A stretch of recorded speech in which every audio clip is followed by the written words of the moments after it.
अल्हम्दुलिल्लाहिल्लज़ी अस्रा बिअब्दिही लैलम मिनल मस्जिदिल हराम इलल मस्जिदिल अक़सा वस्सलातु वस्सलामु अला साहिबित ताज वल मिअराज वल बुराक़ वल अलम व अला आलिहि व सहबिही दाइमन अबदन अबदा। अम्मा बाद फ़अऊज़ु बिल्लाहि मिनश शैतानिर रजीम। बिस्मिल्लाहिर्रहमानिर्रहीम। क़ाल अल्लाहु तबारक व तआला फ़ी शानि हबीबिहिल करीम इन्नल्लाह व मलाइकतहु युसल्लूना अलन नबी या अय्युहल्लज़ीना आमनू सल्लु अलैहि व सल्लिमू तस्लीमा। अल्लाहुम्मा सल्लि अला सय्यिदिना व मौलाना मुहम्मदिन मअदिनिल जुदी वल करम व आलिहि व बारिक व सल्लिम सलातन व सलामन अलैका या रसूलल्लाह सल्लल्लाहु तआला अलैहि वसल्लम। वो सरवरे किश्वरे रिसालत जो अर्श पर जलवागर हुए थे, वो सरवरे किश्वरे रिसालत जो अर्श पर जलवागर हुए थे, नए निराले तरब के सामा अरब के मेहमान के लिए थे। अज़ीज़ान मिल्लत इस्लामिया, आइए मैं अपनी गुफ्तगू का आगाज़ करूँ। उससे कब्ल हुसूल बरकत के लिए बारगाह रिसालत व आले रिसालत में हदिया दुरूद सलाम पेश करे और पढ़े बावाज़ बुलंद अल्लाहुम्मा सल्ली अला सय्यिदिना व मौलाना मुहम्मदिन व अला आलिहि व सहबिही अजमईन सलातन व सलामन अलैका या रसूलल्लाह सल्लल्लाहु तआला अलैहि वसल्लम। चूँकि हम शब मेराजुन नबी अल्लाह रब्बुल इज़्ज़त के इस मुबारक घर में मना रहे हैं, तो जितनी देर हम बैठें उतनी देर बैठने का फ्री में सवाब भी कमा लें, जिसके लिए फरमाया जाता है कि जब बंदा खुदा के घर में तशरीफ़ ले आए और फिर एतिकाफ़ की नीयत कर ले, यानी कि इतना कह ले नवैतु सुन्नतल एतिकाफ़। आप हजरात भी मेरे साथ मिलकर कर लीजिए, नवैतु सुन्नतल एतिकाफ़। अब इतना कह लेने का अज्र ये है कि जब तक बंदा मस्जिद में बैठा रहेगा, चाहे कोई इबादत करे या न करे, उसकी हर सांस पर उसको नेकियां उसके नामाए आमल में लिख दी जाएगी। लिहाजा हमारी अपनी आदत बना लें कि जब भी मस्जिद में तशरीफ़ ले आएँ तो मस्जिद के अंदर दाखिल होते ही एतिकाफ़ की नीयत कर लें। जितनी देर हम मस्जिद में रहेंगे हर सांस पे हमारे नामाए आमाल में मुसलसल नेकियां लिखती जाएगी। हम और आप यहाँ हमारे आका व मौला हुज़ूर रहमत आलम सल्लल्लाहु अलैहि वसल्लम के मौजज़ात में से एक अज़ीम मौजज़ाए मेराजुन नबी का तज़किरा करने के लिए हाजिर आए हैं। अल्लाह रब्बुल इज़्ज़त की बारगाह में दुआ करता हूँ, अल्लाह ताला मुझे हक़ कहने, आप हज़रात को हक़ सुनने और उस पर अमल करने और उसे हमारे दूसरे मुसलमान भाइयों तक पहुँचाने की तौफ़ीक़ और रफ़ीक़ अता फ़रमाए। इस दुनिया के अंदर अल्लाह रब्बुल इज़्ज़त ने हज़रत इंसान को अपनी खुदाई का मज़हर बना करके भेजा, ताकि उसकी रुबूबियत का इजहार हो सके। वैसे उसने बहुत सारी मखलूक़ात हमसे पहले इस दुनिया में भेज दी थी, लेकिन जब इंसान को बनाया तो सारी मखलूक़ात में इंसान को अशरफुल मखलूक़ात बनाया, सारी मखलूक का सरदार बना करके भेजा।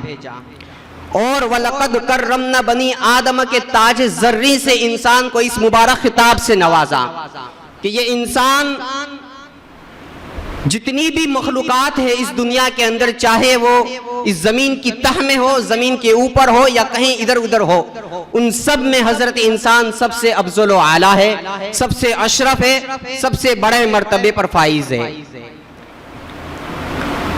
लेकिन जब इंसान इस दुनिया में आने के बाद अपने रब को भूल गया और वो बेराह रवी की तरफ चलने लगा, शिर्क, बुत परस्ती, कुफ्र जैसे अजीम गुनाहों के अंदर वो मुलविस हो गया, अपने रब के इबादत से वो दूर होने लगा, तो उस भटके हुए इंसान की हिदायत के लिए अल्लाह रब्बुल इज्जत ने अंबिया अलैहिमुस्सलाम की मुबारक जमात को वक्तन फवक्तन जिस दौर में जैसी जरूरत रही उस हिसाब से अंबिया अलैहिमुस्सलाम को इस दुनिया में मबूस फरमाया। उन अंबिया ने इस दुनिया में आकर के हजरत इंसान को ये बताया कि तू जो कर रहा है उसके लिए नहीं भेजा गया है, तू एक वहदहू ला शरीक की इबादत के लिए इस दुनिया में भेजा गया है। तू जो कर रहा है वो तेरी शान के लायक नहीं है, तेरी शान अरफा व आला है। तू पत्थरों के सामने सजदा करने के लिए और उसके सामने अपनी इस जमीन को और इस अजीम पेशानी को झुकाने के लिए इस दुनिया में नहीं भेजा गया है, तो उस वहदहू ला शरीक की इबादत के लिए भेजा गया है जिसने तुझे भी पैदा फरमाया है और सारी कायनात को पैदा फरमाया है। जब अंबिया किराम अलैहिस्सलाम इस दुनिया में तशरीफ लाए और उन्होंने भटके हुए लोगों को एक खुदा की तरफ बुलाया, हक की तरफ बुलाया, तो शैतान नहीं चाहता था कि ये किसी भी तरीके से कामयाब हो जाए। वो पहले से ही इंसान का खुला हुआ दुश्मन है, लिहाजा उसने लोगों को वसवसे डाले और बहकाया कि तुम इसकी बातों में ना आओ, ये झूठे हैं, ये कुछ नहीं कर सकते हैं। चुनांचे अल्लाह तबारक व तआला ने नबियों को उनकी नबूवत के दावे में सच्चाई जाहिर करने के लिए और लोग उनकी तरफ माइल हो, उस लिए कुछ ऐसी बातें अता फरमाई जो आम तौर से आम बंदे ना कर सकते हो, जो खारिकुल आदत चीजें हैं, यानी कि आम दिनों में और आम हालात में फितरी तौर पे इंसान उन चीजों को करने से आजिज हो। जब अल्लाह के वो बरगुज़ीदा बंदे अंबिया अलैहिस्सलाम ऐसा कोई वाकया अपनी उम्मत के सामने पेश करते थे जो उस वक्त का कोई बंदा उसके ऊपर कुदरत नहीं रखता था, तो अब लोग उनकी तरफ माइल होते थे और उनकी इस मौजज़े को देख करके, आजिज कर देने वाली शे को देख करके उनके पैरोकार बन जाते थे और उनके बताए हुए तरीके पर चल करके अपने रब की रुबूबियत का इकरार कर लेते थे, उसकी इबादत के अंदर लग जाते थे और गुनाहों से दूर हो जाया करते थे। तो अंबिया अलैहिस्सलाम को अल्लाह रब्बुल इज्जत ने मौजिज़ात इसलिए दिए ताकि वो उनकी नबूवत के रोशन दलील बन जाए। हर दौर में अंबिया अलैहिस्सलाम की मुबारक जमात आई और उनको मुख्तलिफ मौजिज़ात से नवाजा गया। किसी को असा दिया गया कि उस असे ने अपना कमाल दिखाया, पत्थरों से पानी निकाला गया, उस असे से अजदहा बना करके जादूगरों के सांपों को निगल गया। वो किसी को यदे बेजा अता किया, किसी को कोड़ियों को शिफा देने वाला मौजज़ा अता किया, किसी को अंधे को आंखें देने का मौजज़ा अता किया, किसी को लोहा पिघला देने का मौजज़ा अता किया। जिस दौर में जैसे तकाजे रहे, उस दौर के लोगों में जिस चीज की तरफ ज्यादा लोगों का रुझान रहा था, उस हिसाब से अल्लाह तबारक व तआला ने उस वक्त के नबी को मौजज़ा अता फरमाया। जब नबी आखिर ज़मां सल्लल्लाहु अलैहि वसल्लम इस दुनिया में मबऊस फरमाए गए और आपने अपनी नबूवत का ऐलान किया, तो बहुत से लोगों ने आपकी नबूवत को झुटलाया।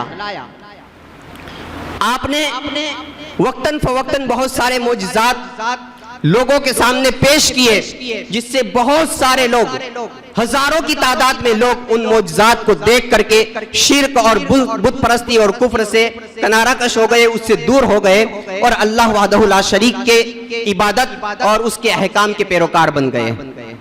लेकिन आका अलैहिस्सलातु वस्सलाम को दो मौजज़े ऐसे अता फरमाए गए कि इन जैसे मौजज़े न पहले के अंबिया को अता हुए, ना अब कोई नबी तो आ ही नहीं सकता है, और ये मौजज़ों के मिस्ल कोई बंदा, कोई वली, कोई सहाबी भी इस तरह का कोई वाकया रोनुमा नहीं पैदा कर सकता।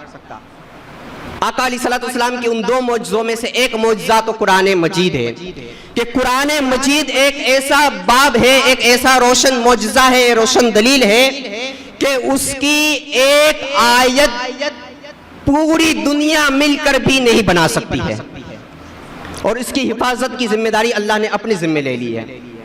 और दूसरा मौजज़ा मेराजुन नबी है।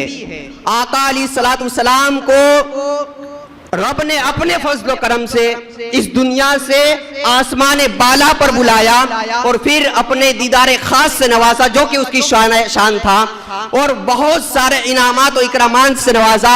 और सिर्फ हमारे नबी ही को नहीं बल्कि आका अलैहिस्सलातु वस्सलाम के सदक़ो तुफैल अपने उनकी इस उम्मत को भी नवाजा गया है। इस मौजज़े को मेराजुन नबी और इसरा भी कहा जाता है। आका अलैहिस्सलातु वस्सलाम को जब ये मेराज का मौजज़ा देना मकसूद था तो उसकी कुछ हिकमतें भी होगी। वैसे तो इसकी हिकमतों से कुतुबे अइम्मा और उलमा बड़ी पड़ी है, बहुत सारी इसकी हिकमतें हैं, लेकिन इस दौर के हिसाब से मुझे जो एक हिकमत नजर आई और इस नाक़िसुल इल्म मैंने जो समझा वो बड़ी ही प्यारी है। और इस दौर में हमारे माशरे में खुसूसन वो बच्चे जो साइंस की तालीम हासिल करते हैं, जो स्कूलों के अंदर बड़ी बड़ी स्कूलों के अंदर अच्छे और आला मियारी तालीम हासिल करते हैं, और करनी भी चाहिए, तो उन लोगों के लिए इस मेराजुन नबी में एक बड़ा सबक और अहम नुक्ता है। अल्लाह रब्बुल इज्जत के इल्म में ये बात पहले से मौजूद है कि मेरे नबी की उम्मत एक दिन इतनी ज्यादा तरक्की कर जाएगी कि वो मिनटों में कहां से कहां निकल जाएगी। वो चांद और सूरज पर जाने की बातें करेंगे, वो हवा के अंदर उड़ने की बातें करेंगे, और उसके लिए नई नई साइंसी इजादात पैदा करने वाले हैं। चुनांचे नबी के बाद तो कोई नबी आने वाला था नहीं, और इस तरह का मौजज़ा किसी और को मिलना भी न था। अपने नबी को उतनी बुलंद मकाम पर फाइज फरमाया और उतनी आला सैर करवाई कि जहां तक इंसान की अक्ल पहुंच ही नहीं सकती है, ताकि बाद में आने वाला उम्मती ये ना दावा करे कि देखो मैं तुम्हारे नबी से इस मामले के अंदर आगे बढ़ गया हूं। सारे अकली हुदूद जो है वहां पे दम तोड़ देगी जहां पे नबी पाक सल्लल्लाहु अलैहि वसल्लम की मेराज की इब्तिदा हो रही है। अब अगर ये कह लिया जाए कि मेराज सिर्फ मक्का से मस्जिद हराम तक है और वो रात के एक अरसे में गए और आ गए, तो इस दौर की इजाद, ये प्लेन है, ये रॉकेट है, ये सारी चीजें इस पे कुदरत रखती है कि 8-9 बजे निकले और फिर चंद घंटे में वापस आ जाए, तो कोई ये दावा कर सकता था कि ये तो हमने भी इजाद कर लिया। लेकिन आसमान अव्वल से लेकर 7वें आसमान तक की जो फिजा है और उस पे जो आपका जाना आना है, वो कोई बंदा तासुबह क़यामत नहीं कर सकता है। लिहाजा हमारी नई नस्ल को ये चाहिए कि साईं चाहे जितनी भी तरक्की कर जाए, अपनी नबी पाक की सीरत का खूब मुताला करे, ताकि उनके ईमान को कोई साइंसी इजाद मुतज़लज़ल न कर सके और वो नबी पाक अलैहिस्सलातु वस्सलाम के कमाल और फजीलत के अंदर अदना सा भी शक और शुबा पैदा न कर सके। आप सल्लल्लाहु अलैहि वसल्लम की बारगाह में हजरत जिब्राइल अलैहिस्सलाम हाजिर होते हैं और आपको ये मुज़्दा सुनाते हैं कि अल्लाह रब्बुल इज़्ज़त आपके मुलाकात का, आपके दीदार का मुश्ताक है। चुनांचे हुज़ूर रहमत आलम सल्लल्लाहु अलैहि वसल्लम मेराज के लिए तैयार हो जाते हैं। उस वक्त आपका सीनाए मुबारक खोला जाता है और उसको मुबारक पानी से और एक रिवायत के मुताबिक जमजम के पानी से धोया जाता है और फिर उसको वहां पे रख दिया जाता है। इसको शक्के सदर कहते हैं। फरमाया जाता है कि आपका दिल मुबारक जब हजरत जिब्राइल अलैहिस्सलाम ने बाहर निकाला तो हजरत जिब्राइल देख करके दंग रह गए, क्योंकि आपका दिल आम बंदों के दिलों जैसा नहीं था, बल्कि आपके दिल में नूरानी आंखें भी थी, नूरानी कान भी थे, जिसकी वजह से आप देख भी सकते थे और सुन भी सकते थे। और सिर्फ उतना नहीं कि जो आसपास में हो वो देखे, वो तो हमारी आंखें भी देख सकती है। फिर नबी का एजाज ये है कि वो हर वो चीज देख सकते हैं जो आम उम्मती नहीं देख सकता है, और हर वो चीज सुन सकते हैं जो आम उम्मती नहीं सुन सकता है। इसीलिए हुजूर आला हज़रत फरमाते हैं, दूरो नजदीक के सुनने वाले हो कान, काने लाले करामत पे लाखों सलाम। अब वहां से सफरे इस्रा का आगाज होता है। मस्जिद हराम से मस्जिद अक्सा के सफर को इस्रा कहा जाता है। आप सल्लल्लाहु अलैहि वसल्लम हजरत जिब्राइल के साथ बुराक पर सवार होकर के निकलते हैं। रास्ते में एक मकाम आता है जहां पर आपको हजरत जिब्राइल अलैहिस्सलाम ठहराते हैं और फिर 2 रकात नमाज आका अलैहिस्सलातु वस्सलाम वहां पे पढ़ते हैं। जिब्राइल कहते हैं कि इस जगह को आप जानते हैं, ये वो जगह है जहां पर आपको हिजरत करके आना है, यानी मदीनतुल मुनव्वरा। फिर वहां से तशरीफ लेकर के आगे बढ़ते हैं, पहाड़ पर तशरीफ फरमा होते हैं। वहां पर भी आप 2 रकात नमाज पढ़ते हैं। और जब नमाज पढ़ लेते हैं, हजरत जिब्राइल अर्ज करते हैं, जानते हैं ये कौन सी जगह है? ये वो जगह है जहां पर हजरत मूसा कलीमुल्लाह को अल्लाह रब्बुल इज्जत ने अपनी हम कलामी का शर्फ अता फरमाया था, यानी तूर पहाड़, तूर सीना। फिर तशरीफ ले जाते हैं आगे। एक मकाम है बैतुल लहम, जहां पर हजरत ईसा अलैहिस्सलातु वस्सलाम की पैदाइश हुई थी। वहां पर आपको नमाज पढ़ने के लिए कहा जाता है, आप नमाज पढ़ते हैं और फिर वहां से अब आगे तशरीफ ले जाते हैं। इससे पता चला कि इस रात में नवाफिल पढ़ना ये बाइस खैर और बरकत है। दूसरी बात ये पता चली कि जो हमारे बुजुर्गों के मुबारक आस्ताने हैं, जो मुबारक जगह किसी ना किसी बुजुर्ग से मंसूब कर दी गई है, वहां पर जाएं तो वहां पर नमाज नफल पढ़ करके उनकी रूह को इसाले सवाब करना चाहिए। लिहाजा कोशिश कीजिएगा कि प्रोग्राम के बाद या फजर से पहले आज की शब में कुछ ना कुछ नवाफिल जरूर पढ़ लीजिएगा, ताकि हम उन फयूज़ और बरक़ात से माला माल हो सके जिससे हमारे बुजुर्गान दिन माला माल हुआ करते थे। सफर का आगाज होता है, मस्जिद अक्सा में जाते हैं। मस्जिद अक्सा में आप सल्लल्लाहु अलैहि वसल्लम तमाम अगले पिछले अंबिया अलैहिमुस्सलाम की इमामत फरमाते हैं। इस इमामत का मकसद ये था कि आप अलैहिस्सलातु वस्सलाम का एक लक़ब है अव्वल और एक है आखिर,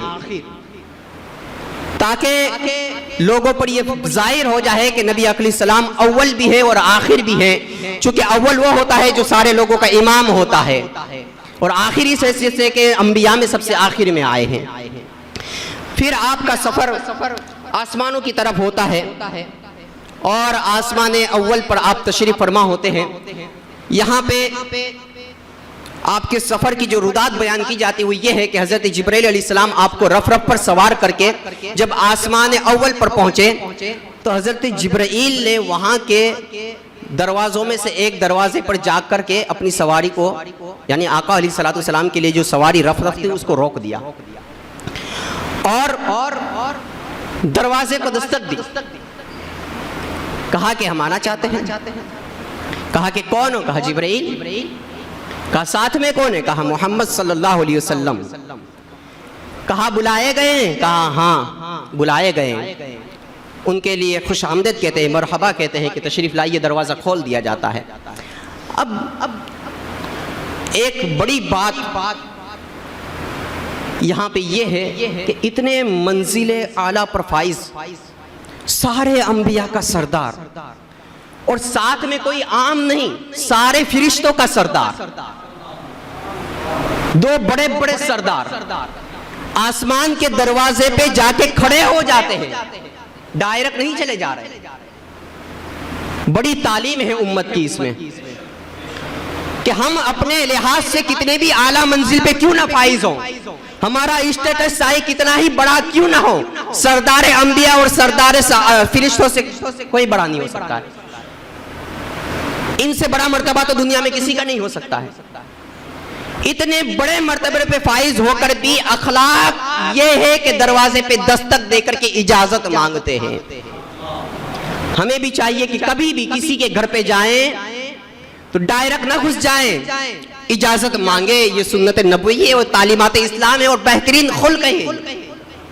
इजाजत मांगे, हम आते हैं, आने वाले हैं, चाहे फोन से इजाजत ले लें कि हम आ रहा हूं, या फिर कम से कम दस्तक वहां पे जाकर के दे ले।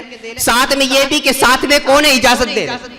मुमकिन है हम जिस घर पे जा रहे हैं उसमें बहन है, वो हमारी बहन है, हमारे लिए वो गैर महरम है, हम जा सकते हैं। लेकिन हमारे साथ हमारा दोस्त है, उसके लिए वो गैर महरम नहीं है, उसके लिए वो महरम है, उससे उसका पर्दा जरूरी है। लिहाजा पूछ भी लें, घर वालों को भी तलकीन करें, ये दर्स दे, अपनी औलाद को सिखाएं, बच्चियों को सिखाएं। हर आने वाले के लिए दरवाजा न खोला जाए, ये तालीमात इस्लाम है। पूछ लिया जाए कि आने वाला कौन है। हम घर के दरवाजे तो क्या एरे गेरे नत्थु गेरे के लिए दिलों के दरवाजे भी खोल देते हैं। जो आए बस जाए, और जो आए जिस तरह की बातें कह के चला जाए। कभी ईमान को गर करके चला जाता है, कभी अखलाक को, और कभी इज्जत और नामूस को गर करके चले जाते हैं, और फिर नौबतें खुदकुशियों तक आ जाती है। आका अलैहिस्सलातु वस्सलाम तशरीफ ले जाते हैं आसमान अव्वल पर। हजरत आदम अलैहिस्सलाम से मुलाकात होती है, सलाम कलाम होता है। फिर इस तरह एक के बाद दीगर आसमानों पर आप तशरीफ ले जाते हैं। मुख्तलिफ आसमानों पर मुख्तलिफ अंबिया अलैहिमुस्सलाम से मुलाकात होती है। 7वें आसमान पर हजरत इब्राहिम अलैहिस्सलाम से मुलाकात होती है। उसके बाद सिदरतुल मुंतहा और उसके बाद काबा कौसैन तक आप तशरीफ ले जाते हैं। जब अल्लाह रब्बुल इज्जत की मुलाकात खास से आप शर्फ पा लेते हैं, वापस तशरीफ लाते हैं, तो फिरिश्ता ने इज़ाम ने कहा बारगाह खुदावंदी में कि इलाहुल आलमीन, तेरे महबूब का जलवा हम भी देखना चाहते हैं। इजाजत दे दी गई, सारे फिरिश्ते छा गए, रोशनी रंग बरंग तरह की छा गई, और उन्होंने आका अलैहिस्सलातु वस्सलाम के जलवा ज़ेबा को देखा और अपनी आंखों को उन्होंने मुशर्रफ किया। फिर हजरत जिब्राइल अलैहिस्सलाम आप अलैहिस्सलातु वस्सलाम को लेकर के जन्नत में ले जाते हैं, जन्नत में तशरीफ ले जाते हैं, जन्नत का मुशाहिदा करवाते हैं। जब जन्नत में आका अलैहिस्सलातु वस्सलाम तशरीफ ले जाते हैं तो दरवाजे पे देखा कि वहां पे लिखा हुआ था कि सदके का सवाब 10 गुना है और कर्ज देने का सवाब 18 गुना है। यानी अगर हम सदका देंगे 10 रुपये देंगे तो 100 रुपये देने का सवाब मिलेगा। मैं अपनी तरफ से माना समझाने के लिए कह रहा हूं, इसकी तायीन नहीं कर रहा हूं। और अगर हम किसी को कर्जा देंगे तो 180 रुपया, यानी 10 रुपये कर्जा देंगे तो 180 रुपया सदका करने का सवाब मिलेगा गोया। यानी बमुकाबिल सदके के 8 गुना ज्यादा इसमें नफा है कर्जा देने में। जब आका अलैहिस्सलातु वस्सलाम ने ये इबारत वहां पे लिखी हुई देखी, जिब्राइल से दरियाफ्त फरमाया, ए जिब्राइल ऐसा क्यों है? सदके का 10 गुना और कर्ज देने का 18 गुना सवाब। जिब्राइल अलैहिस्सलाम ने अर्ज की कि हुजूर, सदका मांगने वाला जो साइल होता है उसके पास कुछ होता है फिर भी मांगता है। मांगते हैं कि नहीं मांगते हैं? सही बोले, कुछ नहीं है इस दौर में तो बहुत कुछ होता है फिर भी मांगते हैं। जबकि कर्ज मांगने वाला बंदा उसी वक्त कर्ज के लिए हाथ फैलाता है जब उसके पास कुछ नहीं होता है। जब कुछ नहीं होता है तभी बंदा कर्ज के लिए किसी के पास जाता है कि मुझे कुछ ना कुछ कर्ज दे दीजिए, वापस में चंद दिन के बाद, चंद महीनों के बाद आपको वो कर्ज लौटा दूंगा। इसलिए कर्ज देने वाले को 18 गुना सवाब मिलेगा कि वो उस बंदे की मदद कर रहा है जिसके पास कुछ नहीं है। अब यहां पर दो चंद बातें कहता चलूं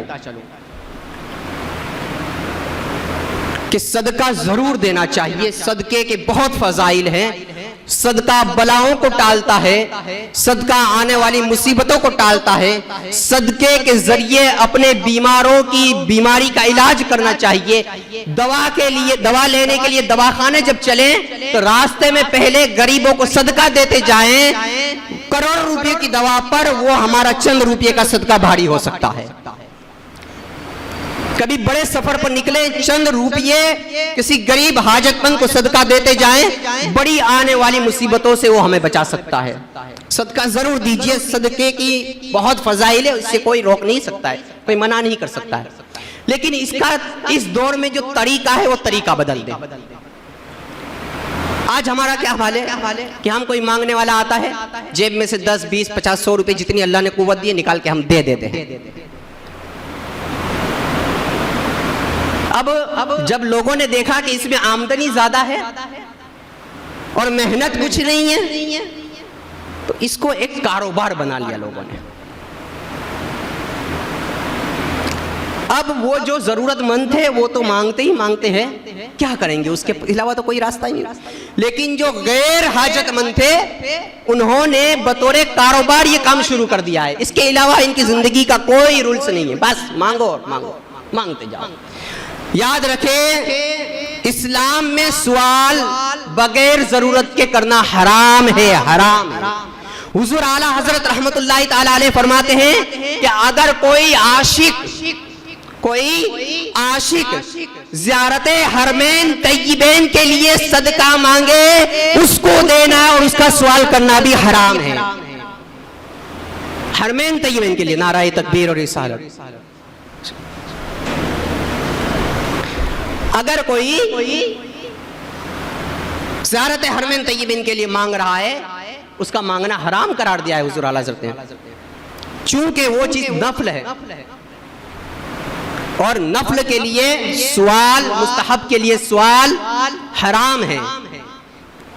इसलिए भी सदके का सवाब कर्ज देने से कम। समझ आ रही है बात है आपको?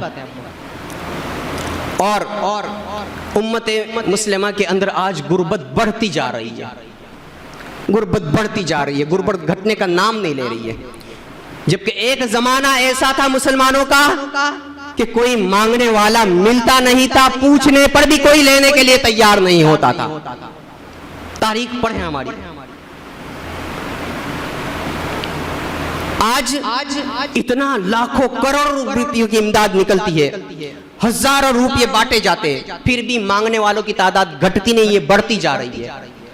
क्योंकि हमने जो तरीका हमको दिया गया था उसको फॉलो करना छोड़ दिया है। हमें अपने सदकात देने के लिए यह तरीका बताया गया था कि सबसे पहले अपने करीबी रिश्तेदार को देखो कि अगर वो जरूरतमंद है उसे दो। अपने पड़ोसी को देखो, अगर वो हाजतमंद है उसे दो। फिर अपने शहर के गरीबों को देखो, पहले अपने खानदान, फिर पड़ोसी और फिर शहर के। खानदान के गरीब को देने में 2 सवाब मिलेंगे, सदका देने का भी, सिलाए रहनी का भी। पड़ोसी को देने में भी डबल सवाब मिलेंगे, सदका देने का भी और पड़ोसी के हुकूक और उसका ख्याल रखने का भी। डबल सवाब है इसमें। हमने ये तरीका भुला दिया। अपना भाई जरूरतमंद है लेकिन गैरत की वजह से हाथ नहीं फैलाता है, हम उसको देने के लिए तैयार नहीं हैं। हम उसको दे रहे हैं जो लोगों के बीच में आकर के हमारे सामने हाथ फैलाता है ताकि वाहवाही हो। हम वहां दे रहे हैं जहां पे पोस्टरों में नाम छपे। सही तरीका यह है कि गरीबों को पहचान करके दें।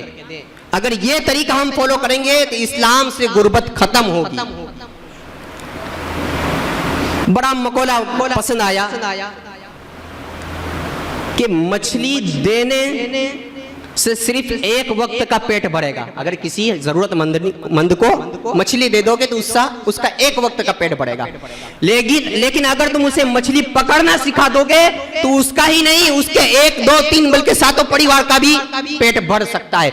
आने वाली नस्लों का भी अगर उस कारोबार में वो कामयाब हो गया तो पेट भर सकता है।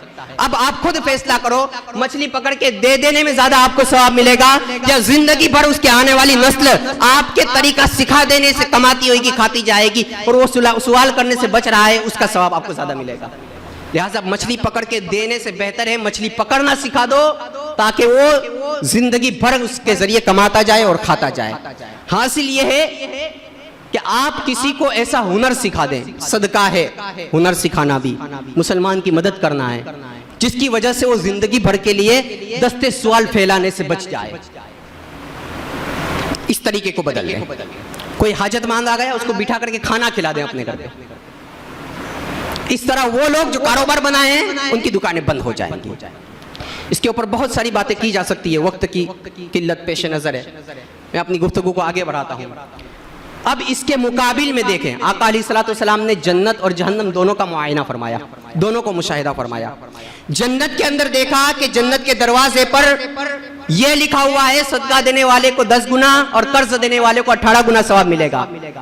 जब जहन्नम का मुआयना फरमाया तो आपने मुलाहजा फरमाया कि कुछ लोग हैं जिनके पेट हांडों के तरह बड़े हैं, हांडे मटके, हम भी कहते हैं ना बड़ा मटका हो गया है, पेट पाला हुआ है, बड़ा पेट जब बढ़ जाता है लोगों का। तो कहा कि जहन्नम में कुछ लोग थे जिनके पेट मटकों की तरह थे, बड़े बड़े फूले हुए, और उन पेटों के अंदर सांप घूमते दिखाई दे रहे थे, सांप घूम रहे थे।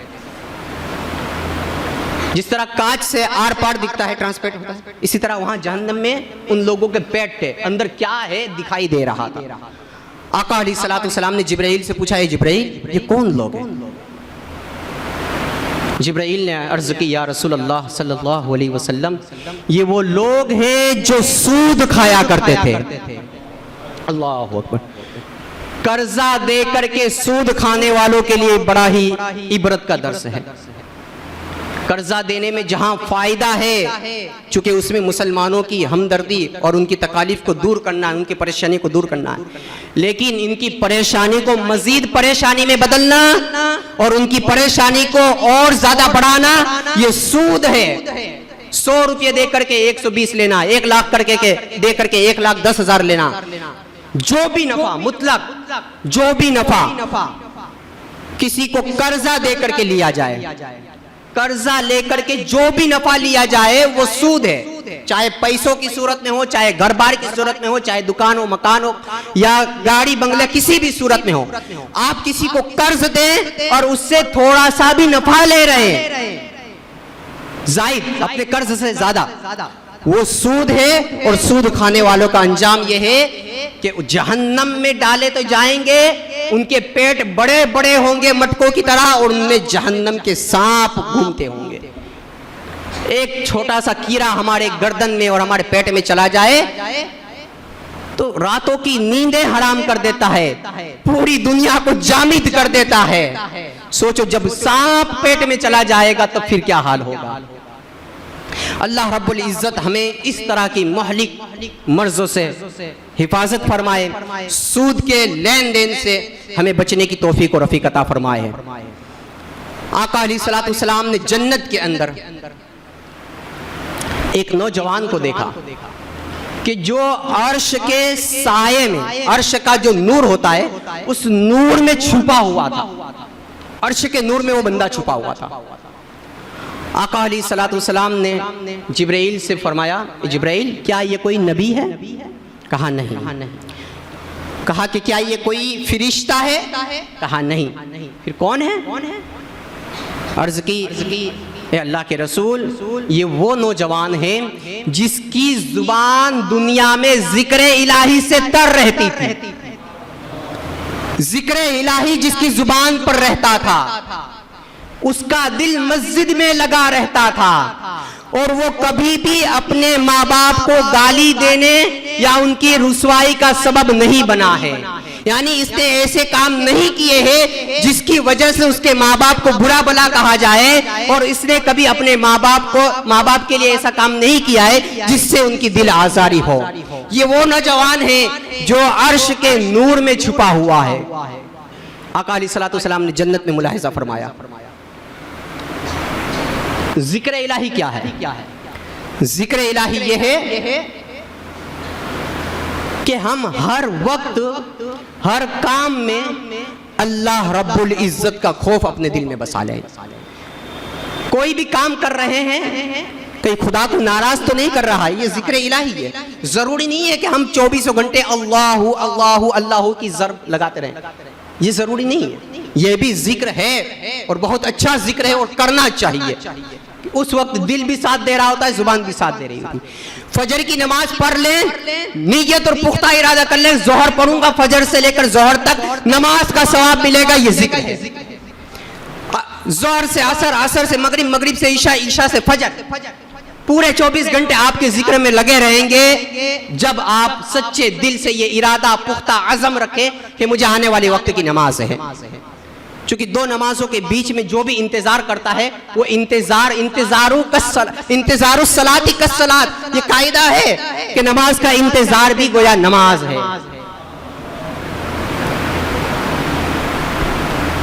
अब माँ बाप को जो तकलीफ देगा उसका अजाब क्या होगा?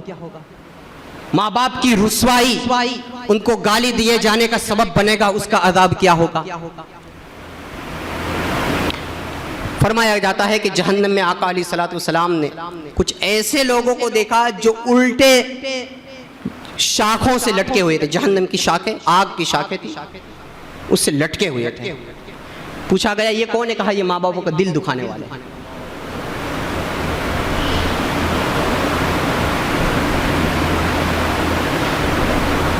लिहाजा माँ बाप की दिल आजारी से बचें, जिक्रुल्लाह में लगे रहें, इबादत में लगे रहें, मस्जिदों की तरफ अपने कदम को बढ़ाएं, अपने दिल को मस्जिद से वाबस्ता कर लें।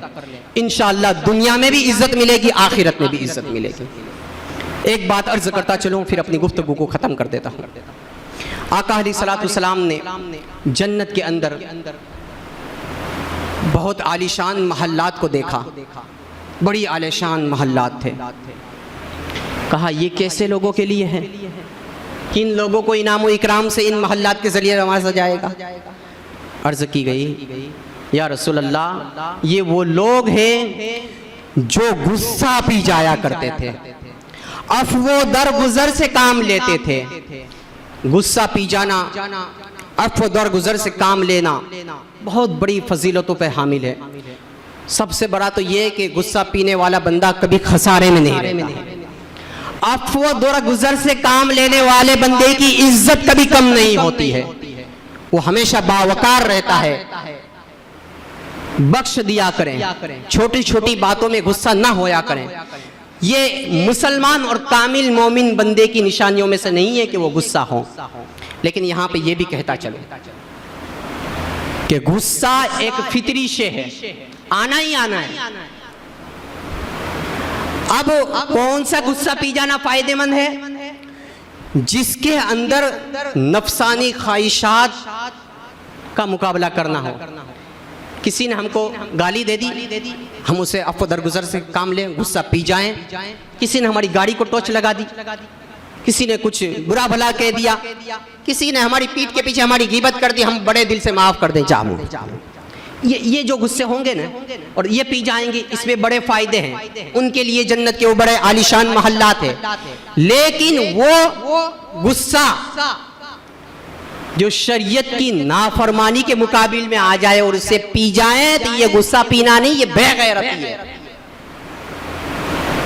बच्चे नमाज नहीं पढ़ रहे हैं, नमाज का कह रहे हैं, नमाज के लिए नहीं जाते हैं, गुस्सा आता है कि चलो हमारी बात नहीं मानी, अब यहाँ पे हम नसीहत मनसिया कर जाएं, चलता है। ये गुस्सा पी जाना नहीं, ये बेगैरती है। घर के अंदर बीवी हमारी बात नहीं मान रही है, शरीयत के खिलाफ कर रही है, शरीयत के मुताबिक कर रही है, छोटी मोटी बातें हैं। कई पैसे 500 रुपये मांगे थे, हमने कहा संभाल के रखना, जरूरत पे खर्च करना, खर्च कर डाले। अब यहाँ गुस्सा पी जाए तो फायदा है, यहाँ पे गुस्सा करके कोई फायदा नहीं है। आज हिसाब लेंगे तो कल हमारा हिसाब ले लेगी, ठीक है। यहाँ पे गुस्सा पी जाने में बड़ा फायदा है। बच्चे को 50 रुपए दिए तो खर्चा करके चला आया, लेकिन सही खर्चा करके आया है, पता है कि भाई फुला जगह दिया था और फुला खर्चा कर डाला, सही मकसद में खर्च किया है, जाने दें। ये गुस्सा पी जाए फायदे में रहेंगे। लेकिन जब शरीयत के खिलाफ काम कर रहे हो, शरीयत के खिलाफ कदम उठा रहे हो, रास्ते के अंदर कहीं टीवी देखने का रुक जाते हैं, ट्यूशन के लिए मदरसे के लिए जाते हैं और इधर उधर निकल जाते हैं, उस वक्त गुस्सा ना पिए, बल्कि उस वक्त उनकी सही से सर्विस करें ताकि आइंदा वो शैतान के बहकावे में ना आए और उस वक्त गुस्सा दिखाएं। ये गुस्सा आपके लिए फायदेमंद रहेगा। लेकिन गुस्से में आकर के किसी की गीबत ना करें कि फुला गीबत करता है मैं भी अब उसकी गीबत करूं, फुला मेरी बुराई करता है मैं भी इसके गांव में उसका ढिंडोरा पीट दूं इसका। इन चीजों से बचेंगे, इज्जत मिलेगी, अल्लाह मर्तबे बढ़ाएगा। और गुस्सा उस वक्त पीना फायदेमंद रहेगा जब अपनी नफसानी ख्वाहिशात के सामने उसको हम बुझाएंगे और वहां पे गुस्सा पिएंगे। और जहां शरीयत की मुखालिफत हो रही है वहां पे जरूर उसको बुरा जाने। शरीयत की मुखालिफत को अगर हम जुबान से दूर कर सकते हैं, जुबान से दूर करें, ये ईमान का आला दर्जा है। ताकत से दूर कर सकते हैं, दर्जे मुख्तलिफ हो सकते हैं, हाथ से दूर कर सकते हैं, ताकत से दूर कर सकते हैं, उसके जरिए करें। और अगर इनमें से कुछ भी नहीं कर सकते, कम से कम अपने दिल में उसको बुरा जाने, लेकिन ये ईमान का कमजोर दर्जा है। लिहाजा हमें चाहिए कि हम अफ़्व दरगुज़र से काम लें और जहां शरीयत की मुखालिफत पाई जाए वहां पे खूब डट करके खड़े हो जाएं और नफ्स और शैतान दोनों का मुकाबला करें। समाज में जो बुराइयां हैं उनके खिलाफ खड़े होकर के उस बुराइयों को दूर करें। इंशाअल्लाह तबारक व तआला उसका अज्र व सवाब मिलेगा। अब मैं अपनी गुफ्तगू को यहीं ख़त्म कर रहा हूँ। अल्लाह तबारक व तआला हमें कही हुई बातों पर अमल करने की तौफीक और रफ़ीक अता फरमाए। कहने सहने में जो कुछ मैंने अपनी तरफ से गलत बात कह दी हो अल्लाह अपने फजल व करम से माफ़ फरमाए और उसे सही तरीके से आप तक पहुँचने और उस पर अमल करने की तौफीक और रफ़ीक अता फरमाए। अस्तग़फिरुल्लाह रब्बी मिन कुल्लि ज़ंबिन व ख़तियतिन व अतूबु इलैहि व आखिरु दावाना अनिल हम्दुलिल्लाहि रब्बिल आलमीन। अस्सलाम।